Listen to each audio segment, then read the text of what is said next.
Thank you, everyone. Welcome to the August meeting of the Concord Municipal Light Plant Board. And we have an action-packed agenda, so let's get started. Um, the first thing is to approve the minutes from last July. John sent them around. Does anybody have any corrections or amendments for them?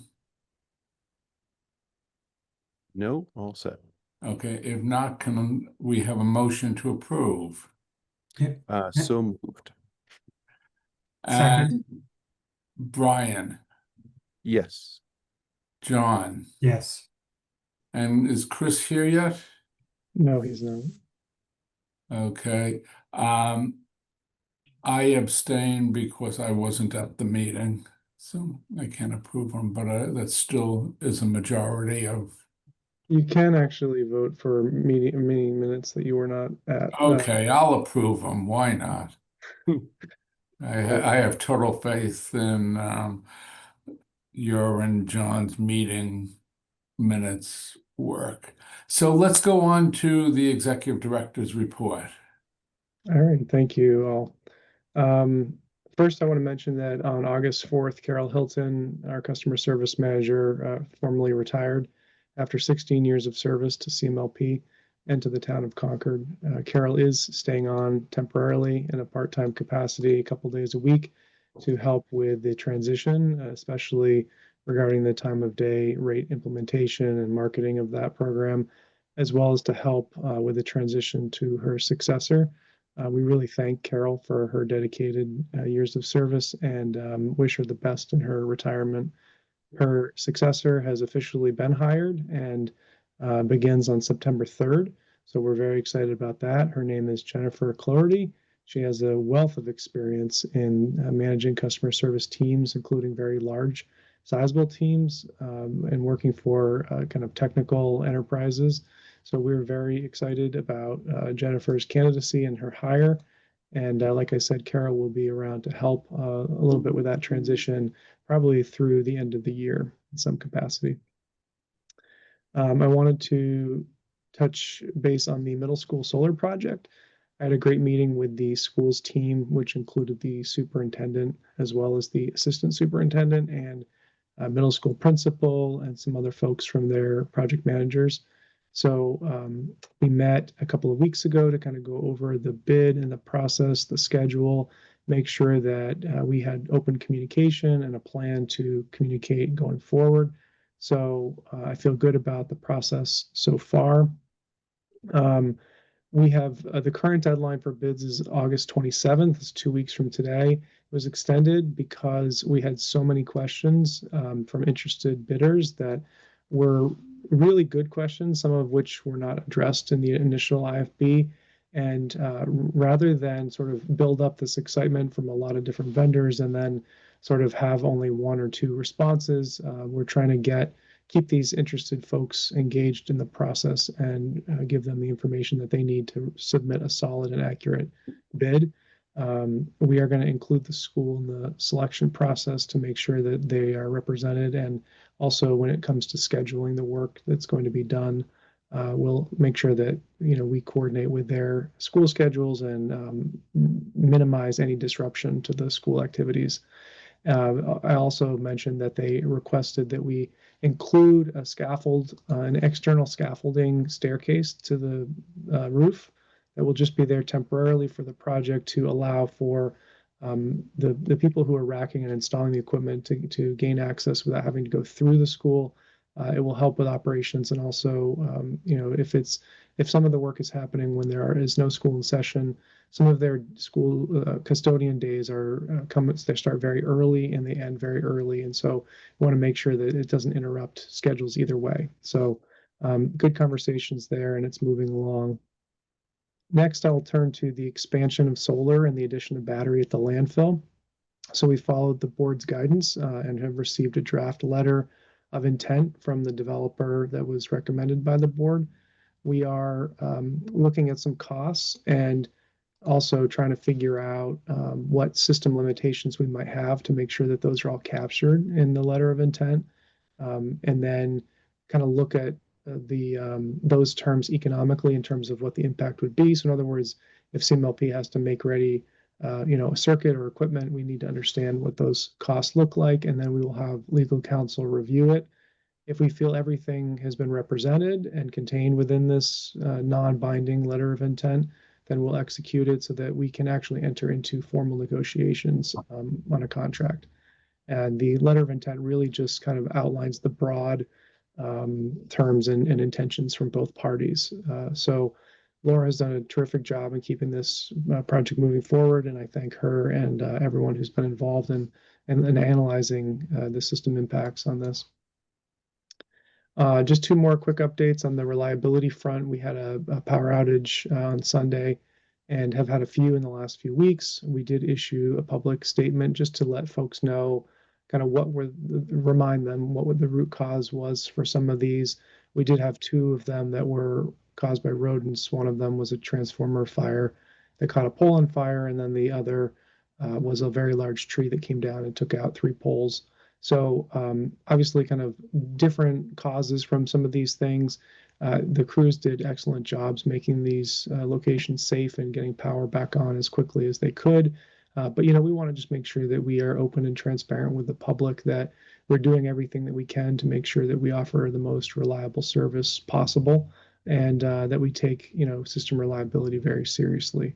We are constantly updating and replacing equipment, adding more monitoring like the SCADA system or the advanced metering, and doing aggressive tree trimming to try to make sure that some of these issues are prevented. So we just wanted to remind the community of that and make sure that people are aware of what's going on here.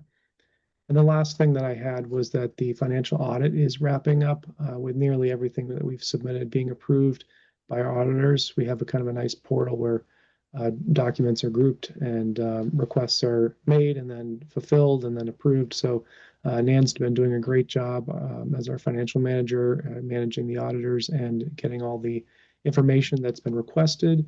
And we've actually used it as an opportunity for both of us to learn a lot about the chart of accounts and the processes here, and have also used it to kind of fine tune the chart of accounts in certain ways where we feel will be advantageous to more accurately track our budget and forecasts going forward. So I'll stop there and see if there's any questions, Warren, that you want to entertain. Great. Thanks. A lot of good progress on a wide range of issues. I'd like to put my 2 cents in thanking Carol Hilton for her service over many years. She's been a real asset to the light plant. Anybody else have any questions or comments for Jason? Chris? Real quick. So first, I'm sorry for being a couple minutes late. I did see the message that went out to the town after the power outages. I thought that was very good. So thank you for doing that. Yeah. You're welcome. I also wanted to acknowledge Carol for all of her years of service. She has been here for many, many years, and I've interacted with her many times, and she's done great work throughout her time here.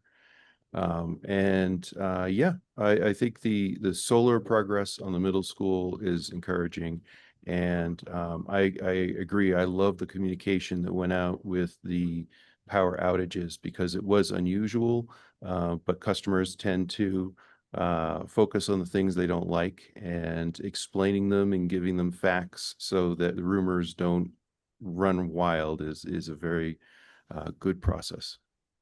Thanks. Thank you, Brian. Let's go on to the broadband report. Thank you, Warren. So it's been a couple months since I've reported. We had last hired a new network engineer, and he's been with us now for a couple of months, and he's doing very well, making a meaningful contribution. And I am thankful to be out of the process of hiring a network engineer, which seems like all I've been doing for the last couple of years. So that's a blessing. We're working on the XGS PON, the next generation broadband service, which will deliver 10 gig symmetric offerings to our customer.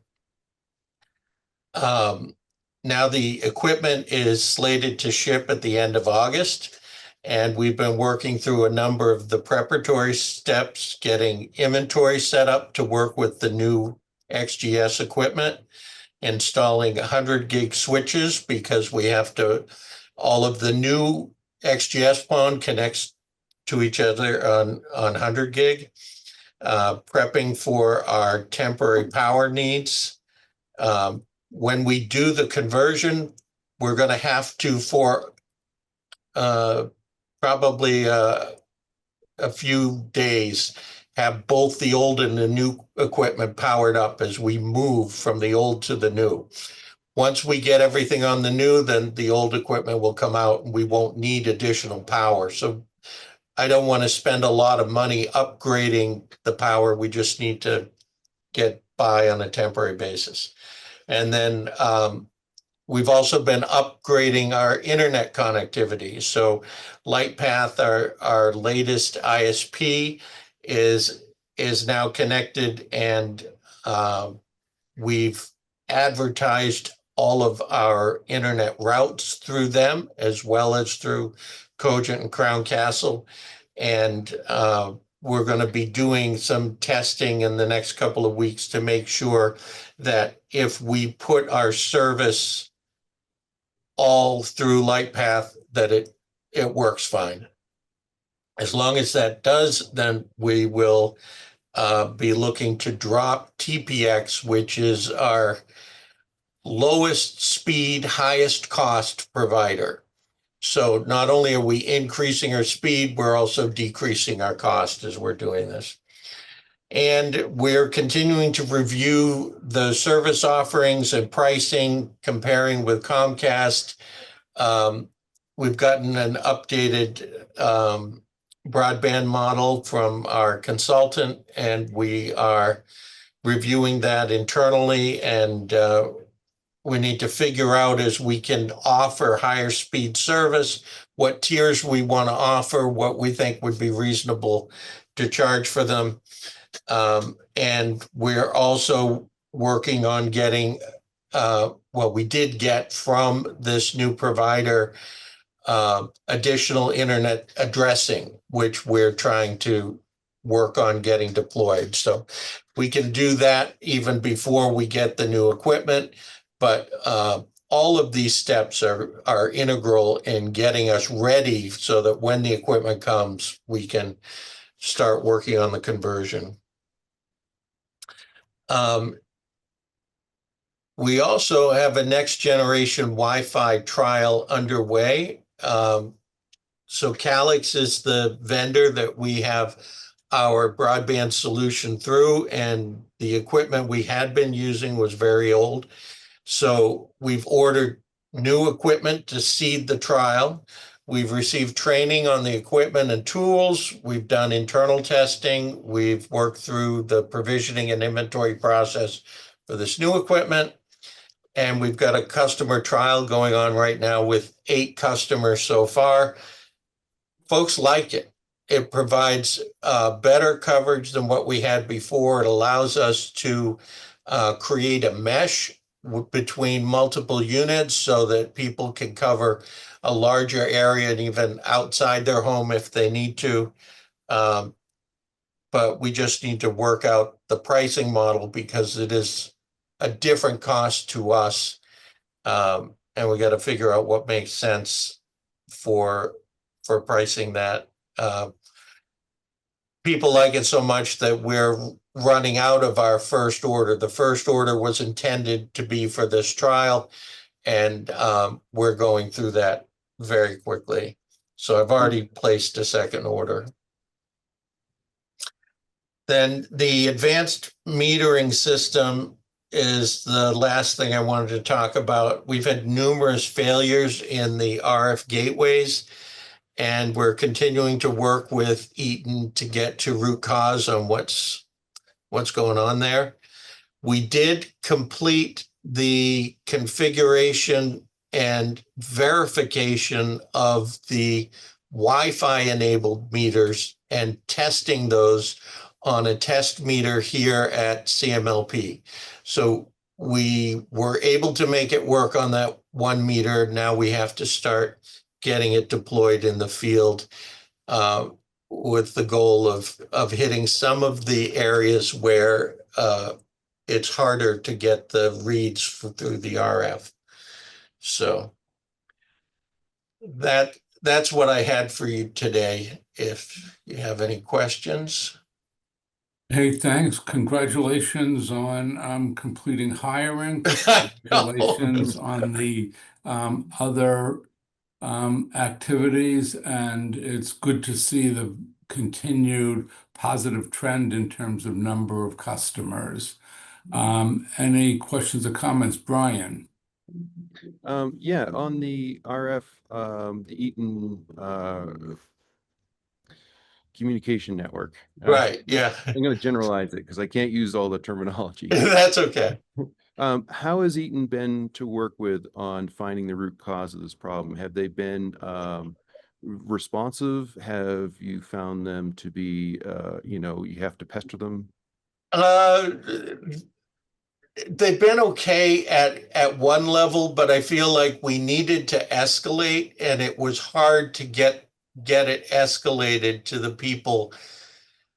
Right, they've got a crew that generally works on this stuff, but we have been having so many problems, and we've been asking for special accommodations because of those problems, and they've been hesitant to make those. Recently, some of the executives at the company got involved, and I think we're starting to see some movement now. At the escalation level. The team was doing work. It's just they needed help from people at a higher level, and that was a little slow. Okay, well, that's good to know. Yeah. Thanks. Any Sure. other questions or comments? Well, let's then go on to, thanks very much, Dale. Let's go on to the main subject for today, although we have several important subjects. But to keep on track towards time of day rates in the new year, we need to have a rate hearing to accept those rates. And we're going to move towards that today. A lot of good progress was made at the July board meeting, but because of an issue with the numbers and the impact on the amount of money the light plant will collect, we need to make a small modification in the proposed rates, and I'm going to turn it over to Laura about this.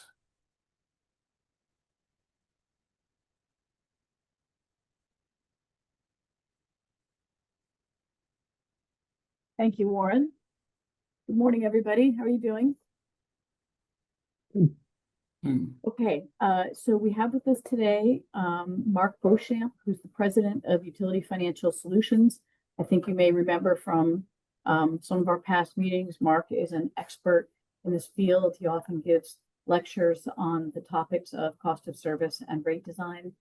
And as Warren said, when we provided you with rates last time, there was an assumption in the pricing model that weekends from 3 to 7 p.m., like Saturday and Sunday from 3 to 7 p.m., would be charged peak prices. So the model assumed that that's what the rates worked out to be, but that's not what we intended. I believe the consensus of the board and certainly my expectation was that the weekends would not have a 3 to 7 peak period. There would only be off peak, which would be pretty much all day, and then the super off peak from 1 to 5 a.m. So UFS has rerun the numbers and come back to some rates that reflect no peaks on the weekends. And I think, Jason, unless you want to give more of an introduction, I think we can turn it over to Mark at this point. Mark, are you ready? Well, thank you, everybody. Thank you for the opportunity to make these revisions and discuss the rate designs. What I'm going to do today, about the first 15 slides are, for the most part, review, which is the financial modeling and the cost of service results, but I'm gonna go through those again just real quickly.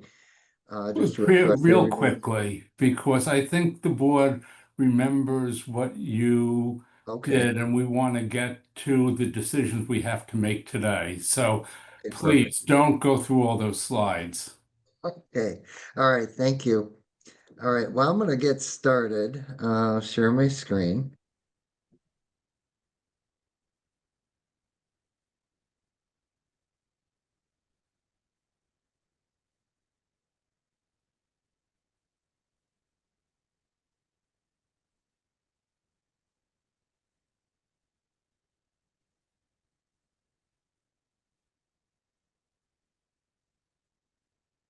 There we go. So last time we reviewed the financial projections and the cost of service results, and we received direction from the board with respect to how to change the rates. We used plus, there was no rate adjustment that was needed overall for the light utility. And to move toward cost of service results, the board gave us the direction to try to stay within a certain bandwidth where no rate class would see an increase greater than 2%, and the largest decrease would be 2%. But we'd use that bandwidth to move toward cost of service results. And we reviewed the time of use rates in the last meeting. And then, of course, as Laura had mentioned, we had the weekends having on peak, and the intention was to have the off peak. So that caused us to have to tweak the modeling slightly. And I want to go through the updated results on the time of use, as well as the rates that we've developed for all the different classes. So I'm going to jump right to, actually, probably the best place to start would be this model right here, this slide, which is the small general service rate, where we increased that rate by 2%. And we did that by primarily adjusting the fixed monthly customer charge from $20 a month to $24 a month. And by doing that, some of the energy rates, like the capacity charge went down, the energy charge went down, but the distribution rate went up slightly. And this class would see an overall increase of about 2%. But that increase is going to vary based on how much energy they use monthly. So at 500 kilowatt hours, they'd see about a 3.5% increase. At about 1800, they'd see about a 1% increase. The medium general service, overall, we gave them a slight reduction of 0.5%. And we moved these components closer to cost of service. So like the distribution demand charge, highlight this, which was $9.56. We increased that $1. And then we adjusted the different components of the rate to, and the net result is a 0.5% decrease. You can see the all-in energy rate went from 19 cents down to about 18.3 cents. Is there any questions on these two rates? I have questions, but I'm going to wait and keep us moving forward because I know, Warren, we've got a lot to do. So, Okay. um, This is the time of day setup, and the peak hours are from 4 to 8, or a 4-hour period. And then we have a super off peak time period from 2 o'clock in the morning until 5 a.m. and then the off peak period the rest of the hours. Now, when we ran these scenarios on the time of use, the red line on this is your current all-in rates. And over in like in this area is your shoulder off peak. And what we propose is 2 phases to move toward full cost of service results. The first one, phase 1, would take the rate, which is currently about 21 cents, and bring it down to 20 cents during the off peak. The second phase would bring it down to about 18 cents. And you can see the super off peak is a little bit more of a reduction. And you can see in phase 2, it goes down to around 15.5 cents. And then the on peak period would go up initially to about 25 cents and then to about 33 cents. Now, during the standard period, you can see the adjustment is more profound in that the on-peak period goes to 30 cents and then goes up to about 47 cents during that 4-hour window.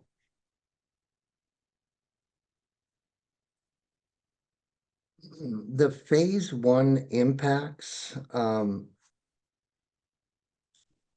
between 0 and 200 kilowatt hours as a result of this rate on average with the 500 we ran through, would see about $1.38 increase per month on average. Between 400 and 900, about $3.90, and anybody above that we're seeing decreases. And the average change, you can see the biggest increase in any of those groupings was about $5.55, and the largest decrease was about $61 a month. This is the top 15 up on the left side over here is the reductions, the customers that would see reductions going from the current phase to phase 1. And you can see one customer would see about 11% decrease or about $72 a year. The largest increase in our sample set was a 3.9% increase, but it impacted them by about $7 a month. Now, when we went from phase 1 to phase 2, the increases or the changes were less dramatic. You can see that the largest decrease was a little less than 5% or $27 a month. The largest increase, again, 3%, but it's about $12, $13 a month. So then besides the residential rate, time of use rate, we also have, we're putting that in an opt-out situation. So the residential customer will be automatically put on the time of use rate, but they can opt out to the standard rate if they choose. And this rate class, we gave an overall increase of 4%. So, and you can see we adjusted the capacity charges in the different blocks. The distribution rate we brought down slightly, and then the energy rate we brought down slightly. Now, overall, they'll see about a 4% rate adjustment. And the Hey, value, Mark, oh, go ahead. could you skip over the solar for the moment and skip over, this is good review, but can you get to the information we need to act on and decide about today? Okay. Warren, that was the opt-out rate though, for those not using a AMI meter. Yes, no, I realize that, but It's very different than I had seen before.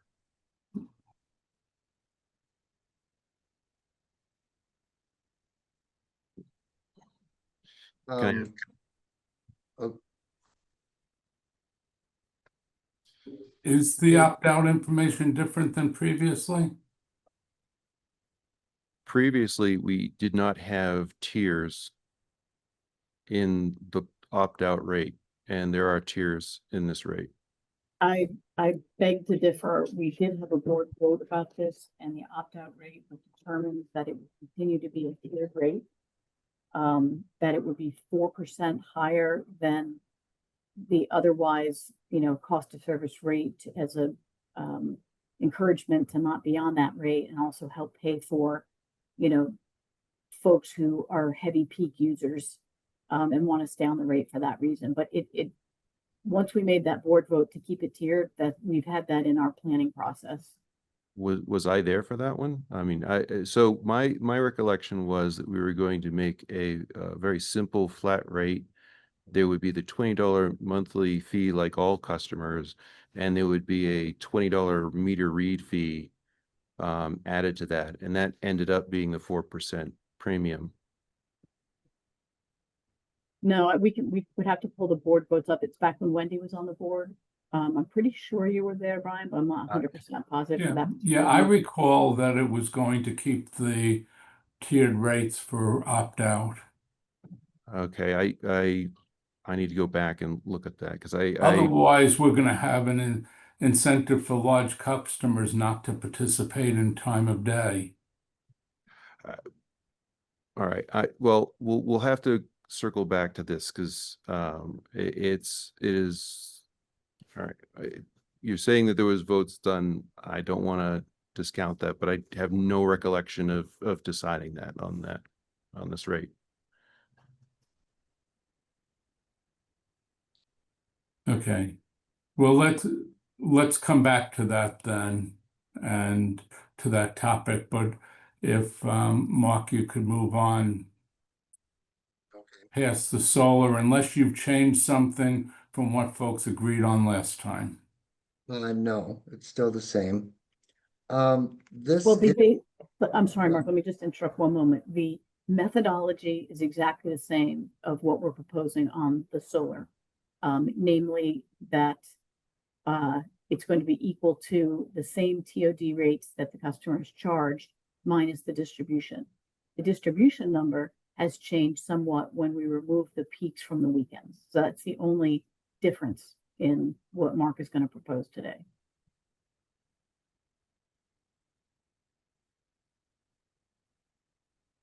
Sorry, go ahead, Mark. go ahead. This is the 2026 residential rates that we're proposing. Some of the changes that we made was on the controlled water heating rate, which you're currently giving a credit of $10. We ran an analysis, which is based on a certain assumptions, but we feel that number is more appropriate at about $7.31 on the controlled water heating. This is the rates that we're proposing, and these are the solar buyback rates. The ETS, which is, I'm gonna get into that in more detail, but this is the proposed ETS rates. And we'd be putting them on time of use. The commercial rates, this is a summary of the commercial rates, and again, the ETS rate is going to be going on time of use. You can see what we did with the demand charges, distribution demand charges, and then the EV rate. We also have proposed a modification to that. The ETS, the annual impacts, is about $6 a month for the largest increase on the ETS. Some of these customers would actually see some slight decreases, but most everyone on the ETS rate will see rate increases. If we went fully to cost of service on the ETS, you can see right now what's happening with the ETS is we're in a sense discounting the distribution charges. And if we went fully to ETS, their annual impact you can see some of these customers would see about a $2,000 increase per annually on the ETS rates.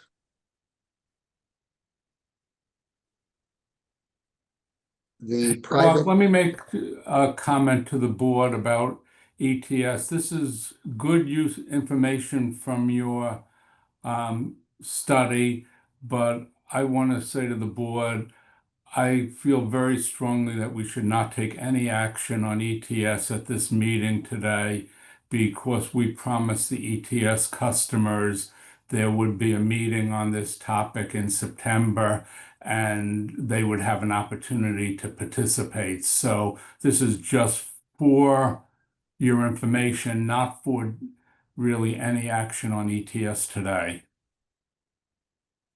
And we did not prepare a tariff sheet, for this particular rate for that reason. So, yeah, just for information.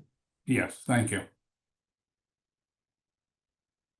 private area lighting, we just tweaked that slightly, primarily we decreased most of these by, $1 on the private area lighting. That's a very small revenue item, but the cost of service study identified that we were, charging them more than they should, but we just adjusted them very slightly.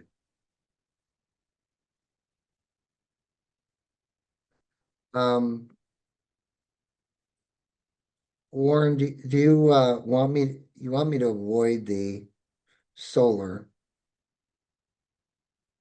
Yeah, I want the board to be able to know what we're being asked to vote on today that's different in the rates than what people voted on in July. That seems the key factor today. Thank you. There were assumptions made in July about what the rates would be. How are they different now? The biggest change would be in the time of day, for residential. Initially, we had this set where, again, the weekend had the on-peak period. When we eliminated that, we had to tweak these rates slightly, in order to recover that $1 million shortfall that would occur if we took out the on-peak period in the winter months. Overall, it didn't have a big change on the results. But customers did go up slightly, which is shown in these slides right here. You can see there's a slight, I don't have a side-by-side comparison on that. I could probably pull up the previous slide deck if you wanted. I was gonna say I can pull that up. It's actually in the minutes from that meeting with the image. So if you keep that up on the screen, let me find it and or that's okay. I can pull it up. Well, while you're doing that, Laura, if you look in the meeting packet, the $20 fee and the $75 opt-out fee are listed right there in the forms.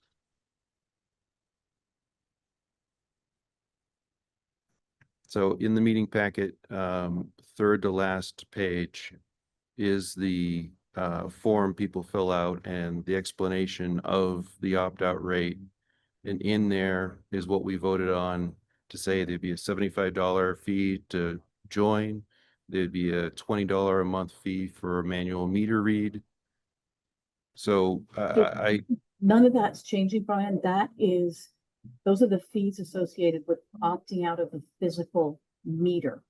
What Mark is talking about is not that. He's talking about a person who has an Eaton meter that's reading from RF coming back to the light plant, but is choosing not to be on the TOD rate. They don't want to be on the TOD rate. They want to opt out of the TOD rate, not opt out of the meter. Okay, so we have essentially 3 residential rates: the time of day, opt out analog, opt out AMI. Yeah, I don't think of it as three rates. The opt-out analog is really just the additional fees that you pointed out, the $75 and the $20. You know, the underlying rate that they're paying per kilowatt hour is no different. So you don't feel that the $20 a month needs to be in the rate schedule? I may not be an expert on this and maybe we need to defer to council, but I think that's really in CMLP policies. Just like we have policies about customers paying for, you know, new transformers or upgraded transformers, you know, that's not a rate tariff. It's really just in our terms and conditions. Okay, all right. I'm sorry, Warren, for No problem. Well, we were waiting for this. yeah. Yeah, so, Jason. Yeah. So this is what the board had voted on last time, and I'm struggling to try to see if I can get this side by side. Let me see, which slide is that? Residential time of day. Slide 20. Here we go. Let's see here.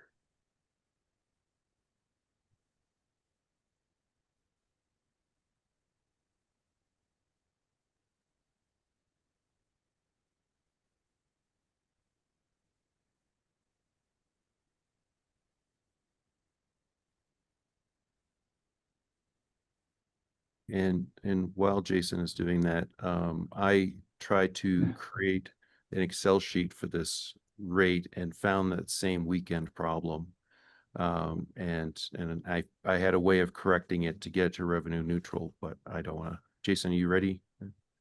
No, give me 1 second. I'm just trying to pull So up. does anybody have any other questions for Mark while Jason is not on this issue of how the rates are changing in this new structure, but anything else that he said in his presentation you want to ask about while Jason tries to get these two alternative rate structures for us to look at?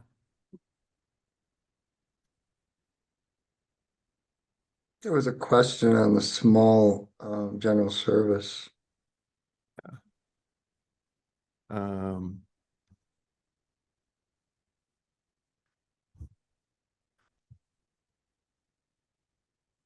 so on the small general service, we increased, this is going back to Warren where I kind of said I had a question, but I skipped. Yeah, please. So what it was is you were talking about the small commercial rate, and you said to meet the revenue target, you increased the fixed monthly fee from $20 to $24.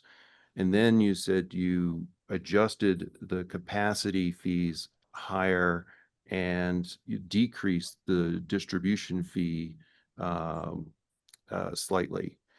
Is this still, my big question is this still keeping a good separation between collecting for distribution and collecting for capacity in a way that is where volumetric sales are very much going to collect for capacity, and we're focusing on distribution being more fixed and some portion volumetric? Are we, I think Laura's going to understand my question better than I stated it, but No, I think I know what you're referring to.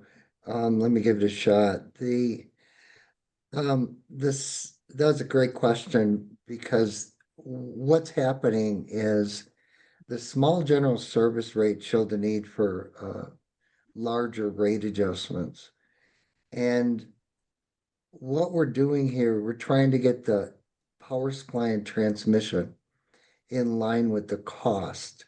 The distribution rate is like the default. So in a sense, we wanted a 2% increase, but we put the capacity and the energy rates at cost of service. And we, in a sense, plugged the distribution so that overall they would see a 2% increase. So that, the rounding, the adjustment happened in the distribution collection. correct, yep. Mark, I think it may be prudent to address, I don't know if board members noticed, but the distribution, well, we haven't been over the value of solar yet, but you're going to see a difference in the methodology for collecting distribution in non-time of day rates versus time of day rates. And Mark, go ahead and correct me if I'm wrong, but I believe the difference is that, for example, in the G1 rate, the distribution, the energy charge is based on embedded cost. Yes. And so the distribution is lower than when we look at the TOD rate, where the energy is based on marginal cost. Yeah, Yeah, that. Is that correct, Mark? that's correct, yes. Okay. That is what I saw. Okay. So in any case, thank you, Jason, for pulling this up. I just want to make sure the board see, what when we get to the rate hearing, what we will be voting on is what the residential rates would be for next year. And you could see on the right-hand chart what folks assumed it was going to be last month. And if you look at the left-hand chart where it says TOD, you could see what it's assumed it's gonna be if we vote on it today. The changes are quite small, but there are changes. Any questions or comments for Mark on that? Real quick, I actually put in Excel quickly so I can show you guys what the actual difference is. Yeah, sounds good. That went away quickly. Yeah. All right, can you see my Excel sheet here? Yeah, Yes. great. Okay, so this phase one, I kind of moved phase two over here because we're not talking about that for now. So this is what the board had approved previously outside of rate hearing, just kind of in principle. Here's the numbers that Mark has just presented, and then here's what the changes. You'll see that they're all, tenths of a cent or smaller. Less than half a cent. Yeah. Thank you. That's very helpful. Any questions or comments on this? So so that this change, I have no issue with the half a cent increase to allow weekends to be full off peak makes sense. The slide before showed a $9 fixed charge and a $5 fixed charge for ETS. We're not talking about ETS today. Well, it's in, all right. We will have a very, very full discussion I'm sure we about will. ETS, but we're not going to talk about it today. All right. So then I have no issues with the slide that, or the Excel that was shown. How about that? The Okay, slide great. side by side, I have few, but Yeah, okay, thank you. All right, Mark, do you want to share anything else on your, there you go. Well, Warren, before we release Mark, is your intention to kind of vote on the non-solar, non-ETS rates now and followed by solar, or how are you gonna? Well, we will go solar. into the rate hearing, and my intention is to, if we can, to vote on all rates other than the ETS rate. Now, there may be an issue because of issues Brian was raising. If you have real concerns about the opt-out rate, we may need to hold that, but my intention would be vote on everything other than ETS. Brian? so if we're gonna vote on this, so how does that change affects the solar credits? The same change happens to the credits, or so it still stays 11 cents for the net metering?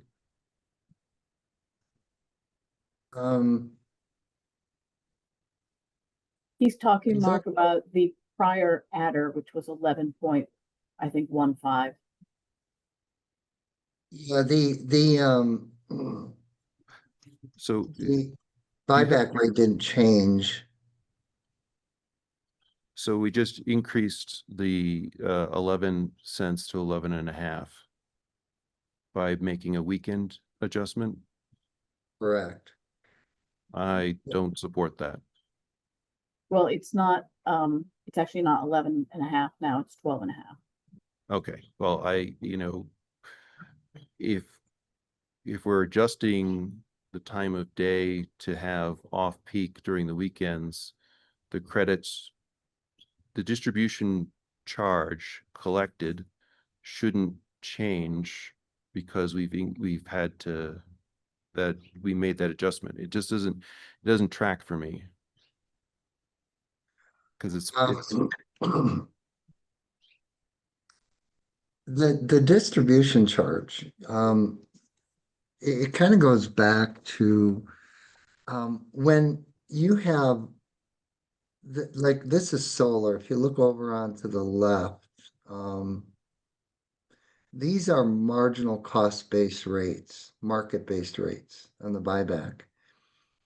The distribution, which this is the adder here, includes three components. One is the distribution rate, which is actually 8.1 cents. But then we have an over market because you purchase a lot of RECs. And so as a result, you have over market. Your current power supply costs are higher than the market by 3.3 cents. Then you have the REC adder, which is 1 cent. When you combine all these three, that's the adder that we're referring to at 12.5. all right, that's new. This, All of that, Brian, was in the 11.15 last time. I don't know that it was detailed and broken out. it But- wasn't. Yeah, so, but it's not a change in methodology. It was in the 11.15. It's just now 12.53. Yeah, I've had a few people reach out, there are solar customers that want to have this explanation explained to them why it's 11 cents, but now 12 and a half. This is a lot, Warren. Yeah, I got the packet last night. There's a lot of things you're trying to commit to, and I'm not comfortable. Well- Oh, sorry, Warren. yeah, I mean, I have some of your concern, and we may need to delay on the solar issue, which seems like potentially a bigger discussion. I'm just really uncomfortable. Those rates for residential customers did not change very significantly. They didn't, yeah, so the half-cent adjustment is the only thing that I get. Everything, there's a whole bunch of other little changes that I'm seeing that I have to have long questions about. And I'd rather sit down with Jason and Laura and maybe Mark or you to kind of talk through this so that I understand it, because my questions are going to be really detailed. It's going to take a long time. You tend to not like me doing that, but it's what I do. So I can't agree to something without understanding how the whole thing is going to come together. Yeah. So just so I understand, beyond the solar, what are the changes you're talking about without going into all the questions, what are the changes you're talking about? Some of the things like seeing the additional monthly fees for ETS and for EVs, seeing this breakout here on this slide. You know, I've been wanting to ask, I've been busy this last month, and I've had former board members asking me, why is this fee that's here so high for solar customers? And I had thought it was a different answer. And this is new information on what that 11 cents, now 12 and a half was.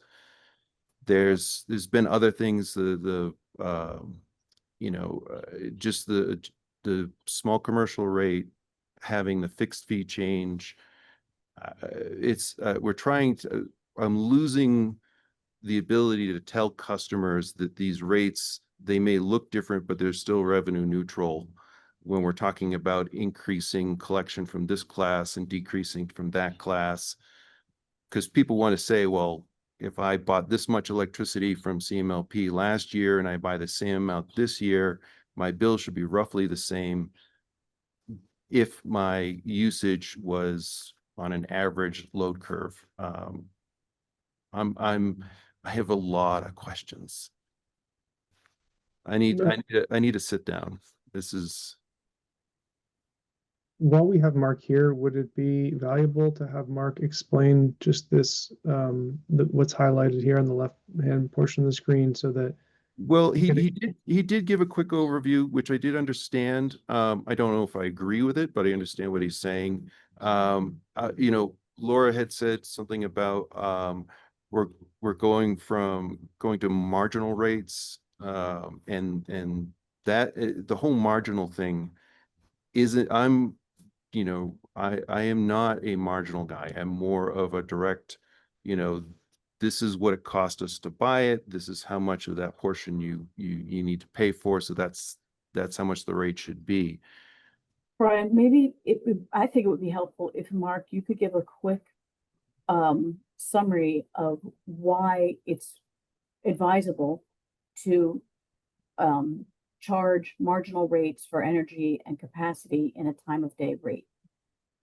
Like, why are we doing this? We're doing it because we're trying to create win-wins throughout the system. In other words, if a customer, like in solar, for example, produces a kilowatt hour and gives it back to us during the on-peak period, the standard on-peak period, that we give them our avoided cost value on that, which is 35 cents.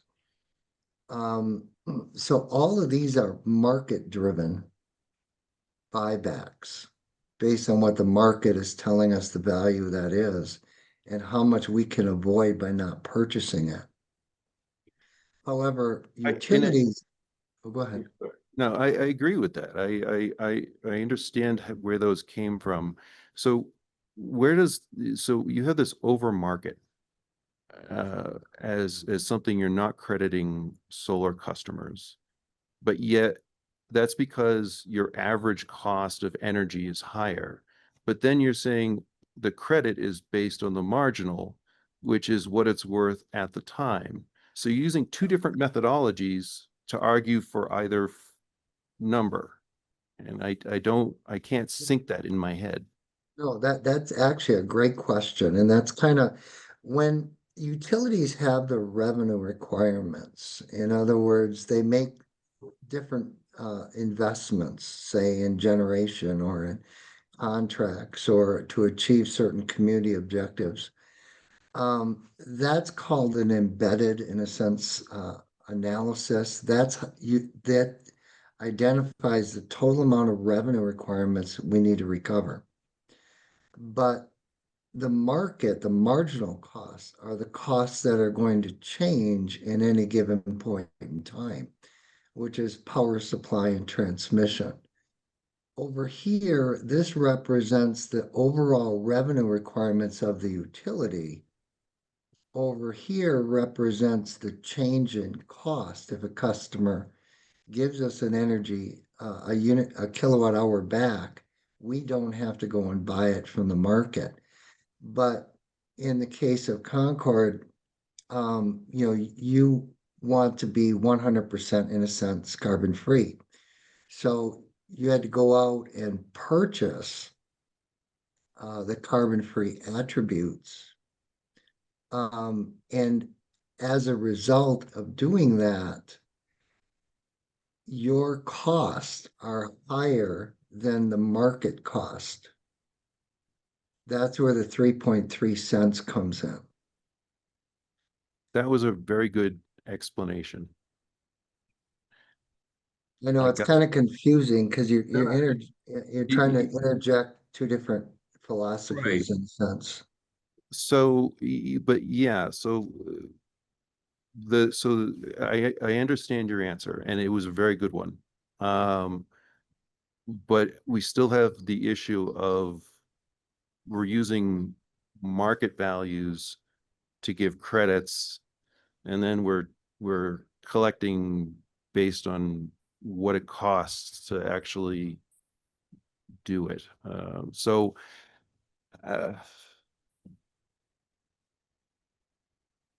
I understand your explanation, and it is good. I don't know if I still have that. I would like both the charging and the credits to use the same methodology. I understand what you're doing, but I don't know if I fully agree with it. Yeah. The problem is if we use the marginal methodology, we would under recover on our revenue requirements. Yeah, And so if we didn't use marginal, if we just said, you know, here's our revenue targets, and we have to hit our revenue targets for capacity and transmission, and if someone is providing a kilowatt that avoids those fees, the fee per kilowatt is this, so we're going to credit them that amount instead of using the market. So we're just focusing on revenue requirements. And if someone provides a kilowatt that fulfills that revenue requirement, then they get a credit equivalent instead So- of the market Yeah, Brian, I think one way I think about it is that, you or know, marginal. the whole utility made a commitment to buy into, say, the wind projects, 10 years ago when we paid 10 cents to get energy capacity and RECs from those. At the time, the market was, probably 5 cents. It was double over market. And as a utility and as a town, as a community, we decided to invest in those projects for our own reasons, right? So we now have over market purchases. If a solar customer gives us a kilowatt hour, an extra kilowatt hour, whatever, whenever it is on off peak, we don't get to avoid the 10-cent purchase, right?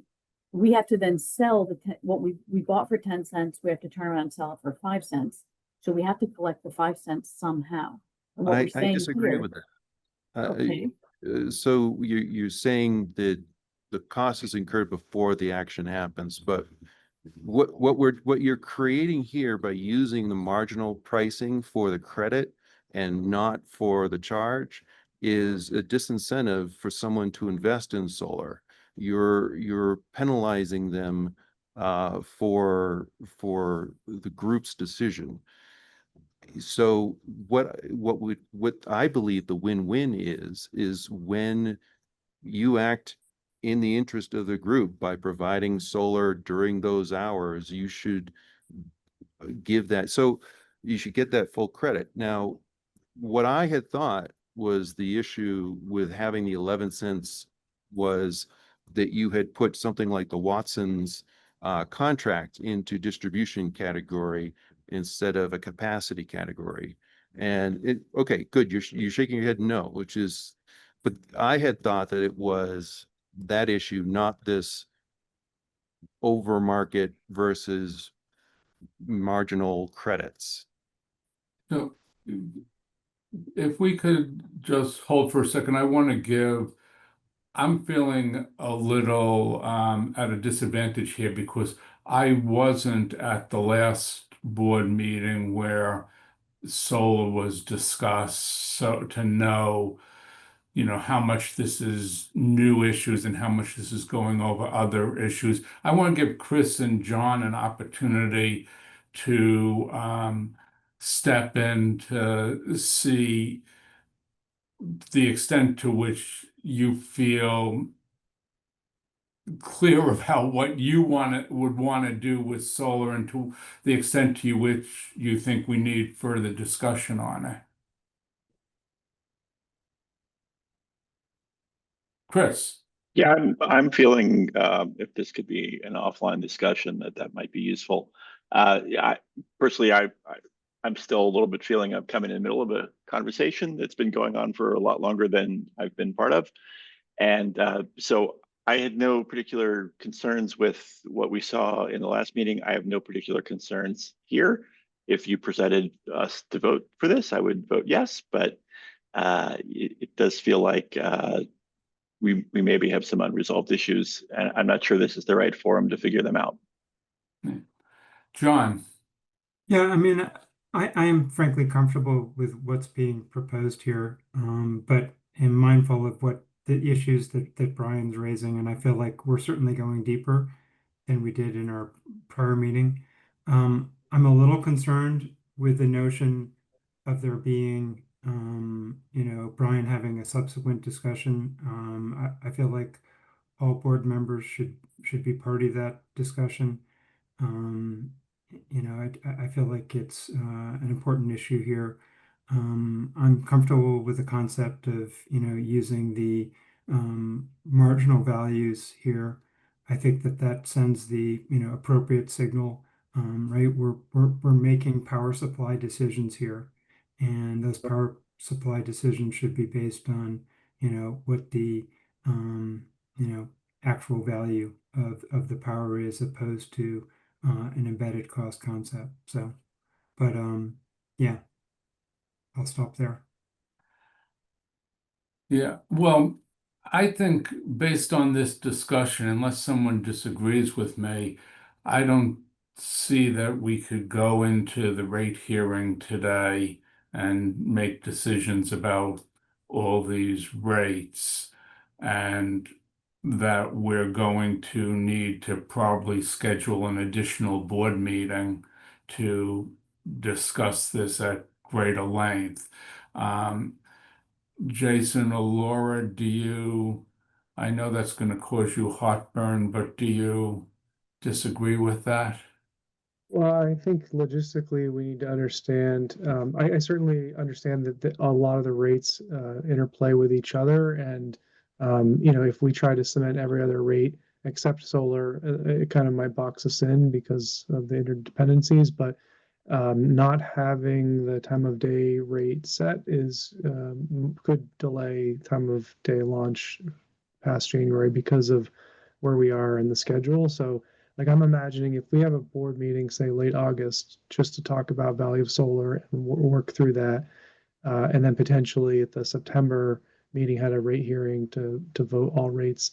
I do worry that might be too late for the implementation. And we are supposed to, our consulting firm for marketing is going to be engaged next week, and we'll be, potentially rolling out marketing to customers, which was our kind of our target in August. So we will have to delay that until late September. And as long as, if everything aligns, and if we can get the programming done, and if it gives us enough time to get customer education there, then we might be okay. I'm not trying. I agree with your sentiment that it doesn't seem like a rate hearing right now is ideal. I'm just trying to figure out and talk through how the schedule can still work with a January go live. I also don't have a draft rate schedule to vote on for a rate hearing, so I don't know what. It's in the packet. It was put in the packet. So the same link that you clicked before will bring you to all the tariff sheets. They're just at the very end of the packet. It was there, I downloaded the packet at like 8 o'clock last night. Is that the packet I should have, or has there been an update this morning, or? I mean, we were working on it late last night, so Okay. I'll download it again and see if it comes up different. it's everything that's been presented here. It's just on separate PDFs, formalized. So, to what extent, Jason and Laura, is it useful to you if we can set the time of day residential rates and defer the solar issue further to another meeting? Is that helpful or Yeah, not? I mean, I think it is, but Laura, you can weigh in. Well, I'd actually like to ask Mark, if we cement the TOD rates today, could that be a problem later on if we need to make adjustments to some of the other rates, such as the value of solar?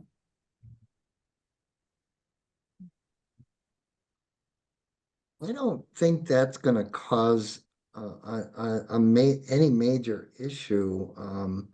if those numbers on the buyback go up, there'd be a slight under recovery for the utility. I don't see the residential TOD changing though. But there would be a very slight under recovery if we change these solar values. Yeah, so your point, Jason, earlier about the interdependency of these rates is valid. If we cement the TOD rate and then we need to change some of the other rates, well, if we change the other rates to be revenue neutral, we have to collect it from somewhere, right? Sort of a balancing act.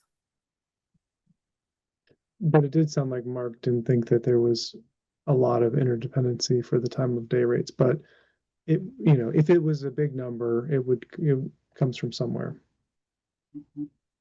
Mark, do you have any idea what the dollar impact? Well, we don't know what is being proposed for the value of solar, so I guess we can't really figure out the impact.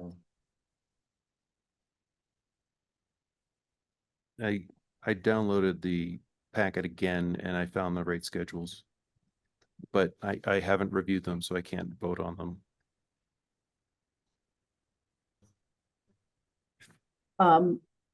Well, yes, in my opinion, it would be very helpful to have the TOD rate because at least we could launch the marketing campaign to customers. The other possible outcome is the delay of the implementation. Again, I would ask Mark, you know, if we don't start the new rates on January 1st, but we start them on, say, April 1st, you know, how problematic is that? But that's not problematic at all because there's no rate adjustment increases or decreases in total. So Yeah. that's not going to cause the utility any economic issues to delay it. Yeah. So that's the other yeah. option. Yeah. Well, I think what we need to do is to have the staff. I think we're going to need another meeting. We need to have the staff regroup and decide whether we should be talking about delaying the rollout of time of day rate till something like April as part of this, or whether if we have another meeting and move forward and have a rate hearing at that time, whether we could still stay on schedule. Does anybody I on the board have other thoughts about that? Brian? well, just on the scheduling side, I'll be available via Zoom whenever you need, but the next week and a half I'm putting kids in college. But I just was looking through the packet. There's an R1 rate schedule. Are we voting on that one as well because it's dated for the first of the year? So that's the opt-out rate, Brian. Okay. I'd want to make that clear that it was maybe it is. I haven't fully read it. I'm looking at it. I'd like to change. I'd like to lose the name R1 because people have been on that for so long and we're going to TOD. I want them not to think that there's some R1 out there that they could stay on and not change. I'd rather call it an opt-out of some sort. Okay. So I know, John, you're going to need to leave. Do you have any famous last thoughts for us before you leave? No, I'm comfortable with the course of action that's being outlined to find a time for another meeting. I'm not available in 2 weeks. However, I'm out the 27th, 28th, and 29th. Okay, well, we may need to do some sort of poll of the board and including Bianca to see when we could find another time and see what we need to do. Thank you, Mark, for your input today. Thanks for comments from the board. I think what we'll do is, unless somebody says otherwise, has a different suggestion, is we will go to public comments and then we're going to go into executive session Have one more to topic, talk. Warren, Oh, before. the opt-out. Sorry, yes, we have one more topic. Thank you very much. You're more on top of things than me. So Jason, if you could go to that, and Mark, if you could Sure. stop sharing your screen. Thanks for participating today, Mark. Thank you. I'm just scrolling through the packet to get to the document that Brian had mentioned before. So, this topic is kind of meant to readdress an issue or a plan that the board came up with a long time ago. Now that we have operationalized the rollout of the advanced meters and we have some real world experience, we would like some clarification from the board on how to handle certain situations regarding the opt out of the advanced meters. So, we talked about an opt out rate today. So there's two separate things. Somebody can opt out of a meter, an advanced meter, and in which case the board had set a $75 one time and $20 a month kind of fee for getting that separate meter and for reading it and the truck roll associated with it. Now, if you do have an advanced meter, you might still choose to opt out of the new time of day rate. And that's what we discussed earlier. But now we're really just talking about the physical equipment and those kind of the fee structure outlined by the board a while ago. There are three kind of separate issues I'd like to talk about, and in your packet was the kind of opt-out policy that's on CMLP's website, the opt-out form that people fill out that acknowledges kind of the fee structure, and we get those signed from everybody who opts out.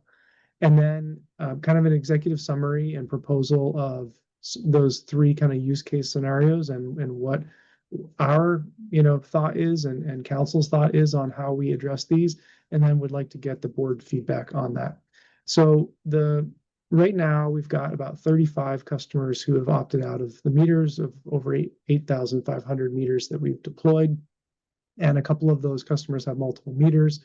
So the number of customers is in the low 30s. And we currently, as I mentioned, have the $75 one time and a $20 monthly fee. The first issue is how we handle customers with multiple meters. There's one customer who has 2 meters and they are right next to each other. And in this case, the customer would like to know why they have to pay a $20 monthly reading fee when the meters are adjacent to each other and could be read nearly simultaneously. The current policy applies as a per meter fee. And while the reading does take place on a single truck roll to that location, the sort of administrative and system costs of reading the meters was built into the proposal that the board had a long time ago.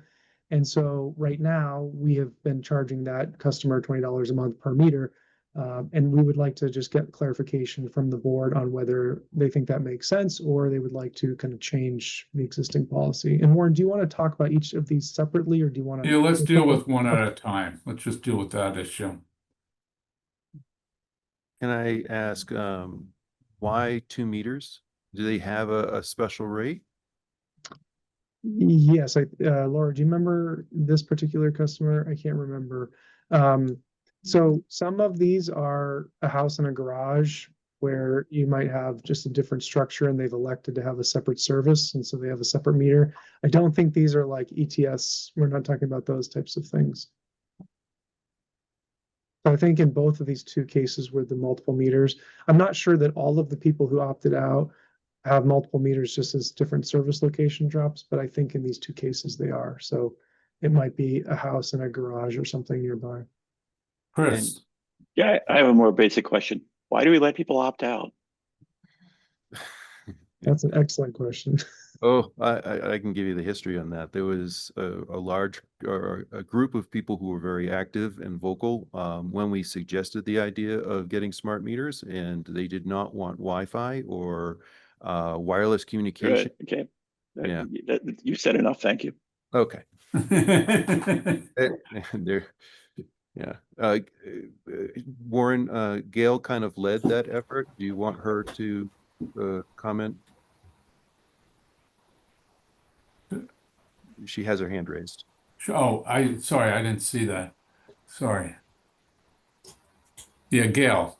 Thank you. Yeah, no, I was going to talk at public comment, but I appreciate, yeah, so it's not just, Wi-Fi.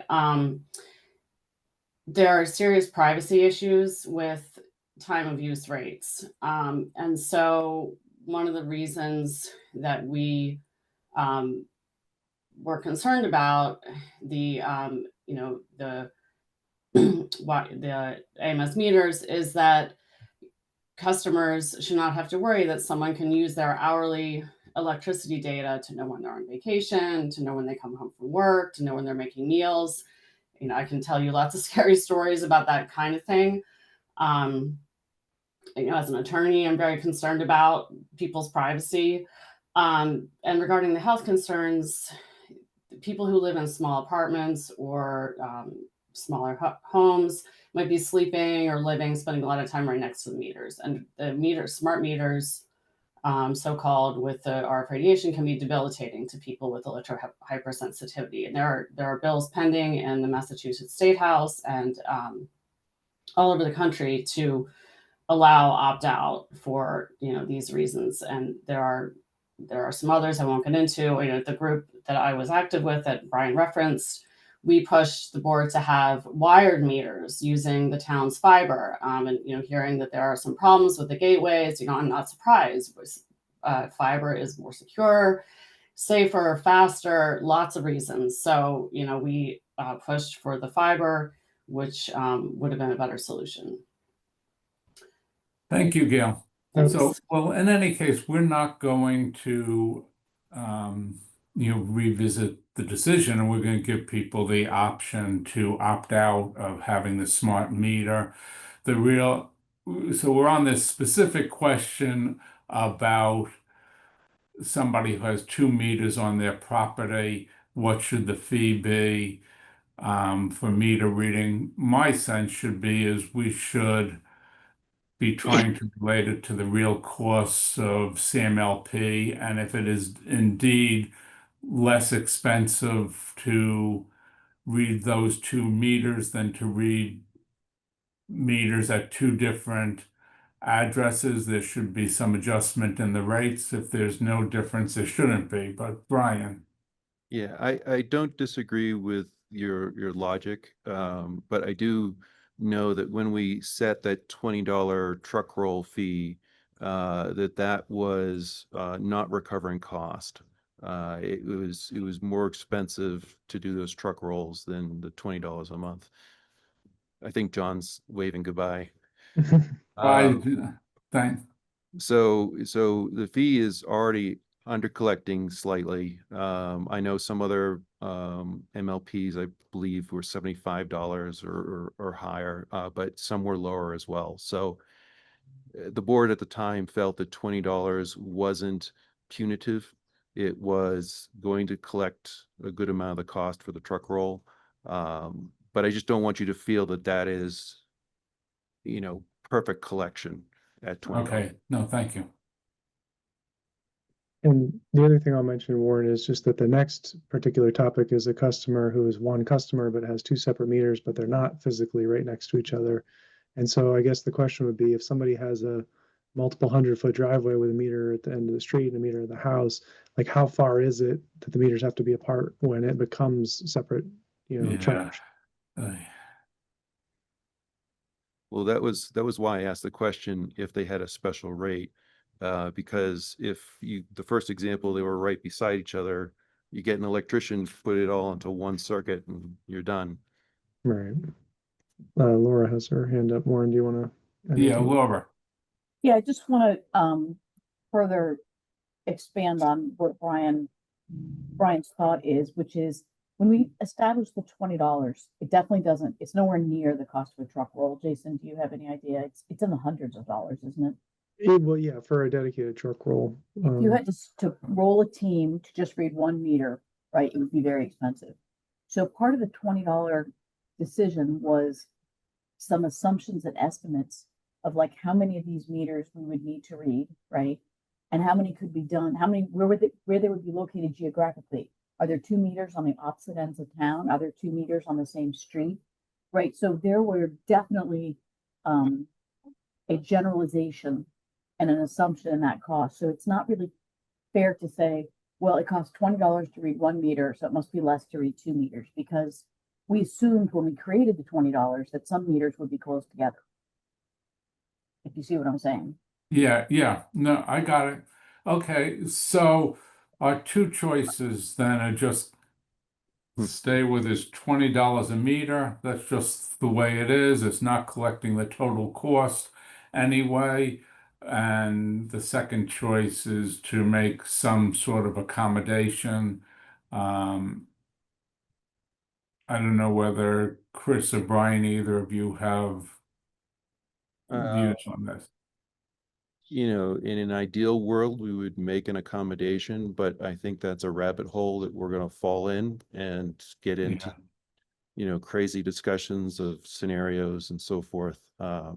Yeah, no, I think I guess I agree with that Yeah, too. I agree with that as well. We're gonna end up with custom rates for every single customer. Yeah. We can't make a policy for one customer. Yeah, Or yeah. in this case, 35. I mean, it's, that's what we've made a policy for 35 customers. So I'm willing to revisit the issue once, next year or sometime if it's a real burden and it's an issue. But today, I think we stick the course and stay with the $20 per meter. That's fine with me too. And so, Jason, what's the next issue?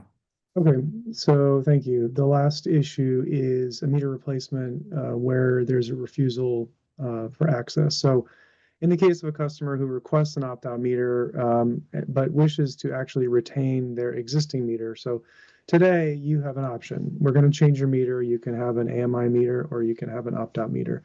The opt-out meter is purchased for the number of customers that have signed up for the opt-out forms. Some customers may say, well, I already have a meter and it has numbers on it, and I'd like you to read that. We have concerns with that, some safety and data integrity concerns. As CMLP is now completed with its drive-by reading system, if you'll remember, the old AMI meters were constantly emitting readings so that you could drive by at any time, and with specialized equipment, you could pick up all those readings. So since we have replaced all of our meters except one, we are going to be giving that system over to the water department because they have a lot of water meters that have not yet been replaced. So previously, CMLP owned, controlled, and maintained that system. This includes field tools, which can remotely program, wipe, or set the rates and frequency with which the meter turns. So in other words, a kilowatt hour is just an arbitrary thing that the meter calculates based on some data, but you can put in multipliers, right? You can multiply it by 2 or by 0.5. So the field tool allows modification of the meter.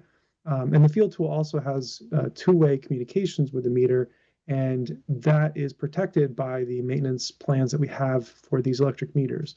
Since we're suspending our operations of reading these meters, we're no longer maintaining that support. If there would be a vulnerability with the communication and there would be some problem with somebody accessing that meter remotely with a field tool, or if the field tool is no longer in our control and could inadvertently be, change the multiplier, then we no longer have integrity of the meter itself, which is why we really require people to choose an option. You get a brand new meter that has no RF, or you get a smart meter. So in a case where somebody says no, the utility has wide latitude because we own the meters, and we have wide latitude from the Department of Public Utilities to service, replace, maintain the meter at any time we want. And what we're talking about here is how do we as utility handle escalations in these cases. And I can tell you it generally starts with a notification and then some communication. And again, everybody out of the 8,500 customers has consented to either one or the other meter, except now we have a case where it's not happening. So in the packet, there's a memo that outlines kind of what the recommendation is on a policy. And this was kind of a discussion with council on how we can both respect a customer's needs, privacies, concerns, But while, maintaining our control over the meter itself, which is our property. So what we've outlined is a process where we would have an initial notification saying, you've elected for an opt-out meter, the fees are clear, the fee structure is there, you must replace your meter. And then after 15 days, if a customer does not comply, we'd send them a second notice.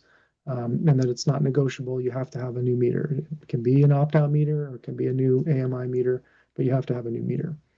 And then finally, we would escalate this. And the Department of Public Utilities provides an avenue for an administrative warrant where basically it's just a letter from the DPU that's signed by a judge that says, look, we've reviewed the utilities claims that they need to come and access this meter and replace it. You have an option, of what you would like them to do. And we're now saying that they have the legal right to do that. Later on beyond that, if for some reason that could not be executed, we could look to disconnection, but we do feel like with that sort of adjudicated, slip that's approved process by the DPU, that we probably would be fine and not need to move to any disconnection. But, there would be a warning that if our staff can't reliably read these meters and if we can't replace the meter, then we have, security and integrity concerns of the readings on that meter. So we just wanted to kind of bring this to the board's attention and discuss and see what the board's thoughts were on if this process sounds reasonable or if we'd like us to take other steps to handle these situations. Chris or Brian, any reactions to that? Does that seem reasonable? So CMLP is got great customer service. We talk to people. How is this is one customer.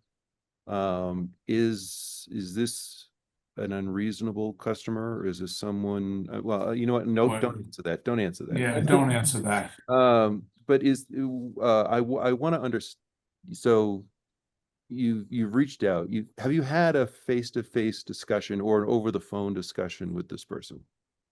Okay. Yes. And they are still refusing to give access to swap out the meter. Okay. I don't want to ask questions like how did it go or whatnot, but from a policy standpoint, I think your policy is appropriate. I hope it doesn't have to be used because I don't want that kind of interaction with our customers, but when they are refusing to work with us, there has to be a way for us to do our business, kindly, properly, and effectively. So yeah, I agree with the policy. I hope that every effort is made to work with any customer that has this issue to resolve this amicably. I agree with that sentiment. Yes, Yeah, I think you're being extremely reasonable. yeah. I mean, it seems like the key factor at the end of the day is that the meter is CMLP's property, and CMLP has to have the ability to access the meter and replace it if the existing meter is outdated and won't work effectively in the future.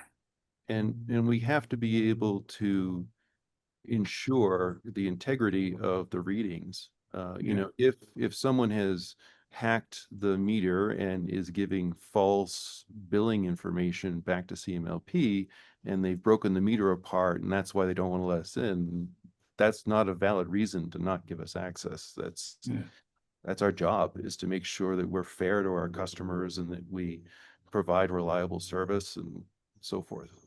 Yeah. So Jason, do you need a vote on this, or do Yeah, I you? mean, if the board could just make a motion and vote to kind of accept the proposed policy, that would be great. Yeah, does somebody want to So make a motion? I'll move to accept the proposed policy around these meters. And Brian, could you second? Yes, second. And this is the And- CMLP automatic meter reading and advanced metering infrastructure opt-out policy. Yes, in the packet. Yep. Yes. Okay, that's a good name for the motion. Okay. Chris, do you want to vote? I would like to vote, and I will vote yes. Brian, Yes. and I vote yes as well. Okay, let's turn to public comments. Any public, and this time I am looking at the list here, and Brad.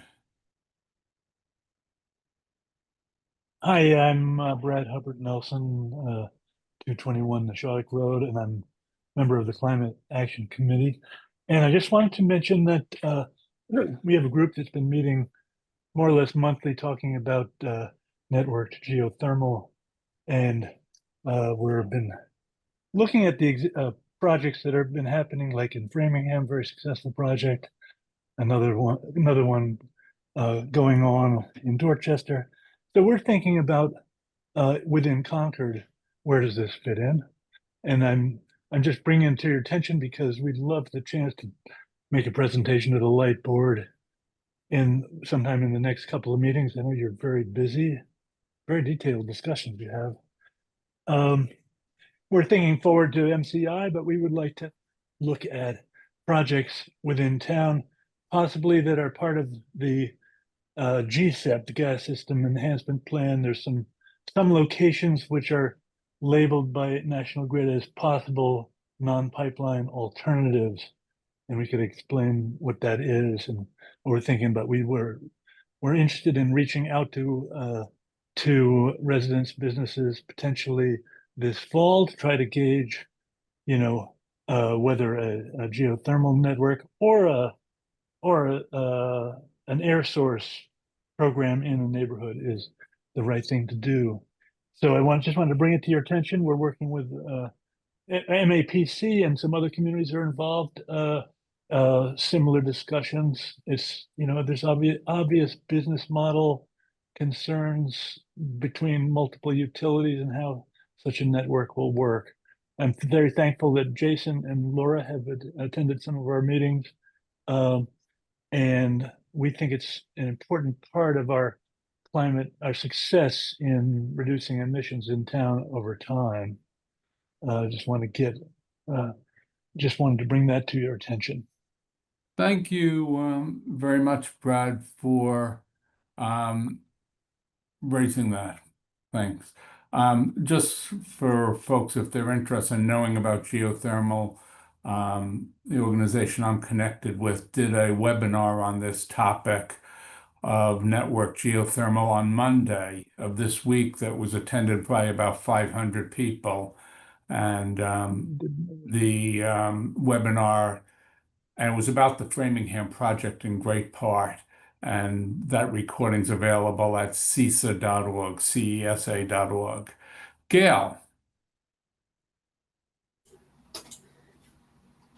Thank you. Yeah, so I just wanted to say a little bit about opting out of the analog and the fees. I appreciate that Brian was asking some questions about the monthly charges for that, and possibly concerned with the fairness of charging multiple opt-out fees. So if you have an analog meter, you can't get a time of use rate. So I think it would be extremely unfair to then, if there will be a monthly fee on the R1 or whatever it's called, for the opting out of the time of use rates, then I don't think there shouldn't be an additional opt-out fee, because there's no way that you could have a non-emitting meter and have time of use rates unless we somehow get to fiber with the metering. So that's something I'd like the board to consider, just the fairness of that, and maybe adjust the next rate, the opt-out rate for people with this particular type of meter. The other thing I want to mention is, so I live off of Bedford Street, and there was a big tree that went down, took out took out the utility lines. They had to replace 3 utility poles. It took all day, and it was a beautiful day, not too hot. It wasn't that big of a deal. It was a Saturday, but I thought it was a good opportunity to remind folks that the town has an undergrounding fund, and I don't know if there's an undergrounding policy or plan or whatever, but if these lines were underground, we wouldn't have had to do that. So, with aging trees and storms being more unpredictable, it might be a good time to kind of reinvigorate that or make people aware of it. So just wanted to mention that. And I thought they did a good job with the work. It seemed like a lot of work. It looks great now, but undergrounding would have been better. Okay, thank you. Thanks. Thanks. Any other public comments? Pamela Dritt. Hi, Pamela Dritt, 13 Concord Green. I want to suggest that time of day rates, in fact, all rates need to incentivize behavior as well as cover the actual costs. When we finally generate our own green energy locally, it's going to get massively cheaper for everyone. So the faster that investment happens, the better for everyone. Buying RECs don't do that. It spends money on our money on greenwashing our power supply without actually increasing it. You can't go for fairness to individuals. You must go to fairness for the long-term power supply to everyone. Then have special help programs for people who can't afford their increased costs like we do now.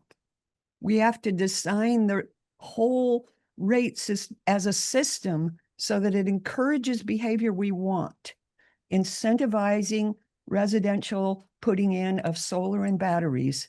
Those residents that install solar and batteries should get extremely high benefits for doing it so that more residents will invest in installing solar and batteries, because doing that makes all power better and cheaper for all of us. Likewise, customers with all electric heat pump heating we must make it cheaper than using natural gas. Otherwise, we don't get the externalized benefits of locally generating clean solar power and storage, including on distribution. And we are not going to achieve non-emitting clean energy town-wide until it's cheaper to do all electric than it is to heat with natural gas. And that means we may need special rates for all electric heat pump buildings like were suggested last time. And I think that's very important that we actually do it. Thank you very much, Pamela. That concludes public comments at the moment. Thank you. Can we have a motion from either Chris or Brian to adjourn the meeting and go into an executive session? Because we have to take a few minutes to talk about some power contracts, and that includes pricing information that can't be made public. So is there a motion to adjourn? I move to adjourn the open meeting. And hold on, this motion needs to be very specific to go into executive session. So you need to, if you take a look at the, I'm Agenda. going to share my screen so you guys can see it. That way you can just read it right off the screen. Okay, so basically just make a motion to and say pursuant to open meeting law, executive session exemption number 10, to discuss trade secrets related to a power supply contract, and that we will not be reconvening in regular session. Those are the key things, is mention the exemption, the reason, and that we're not reconvening in regular session, please. Okay, Brian made that motion. Chris, could you? I'll second. Second. And Chris, do you approve? Yes. Brian? Yes. And I do as well. Thanks, everybody, for listening to the meeting today. A lot of important and quite complex issues have come up, so we'll be talking about them again in the future. Thank you.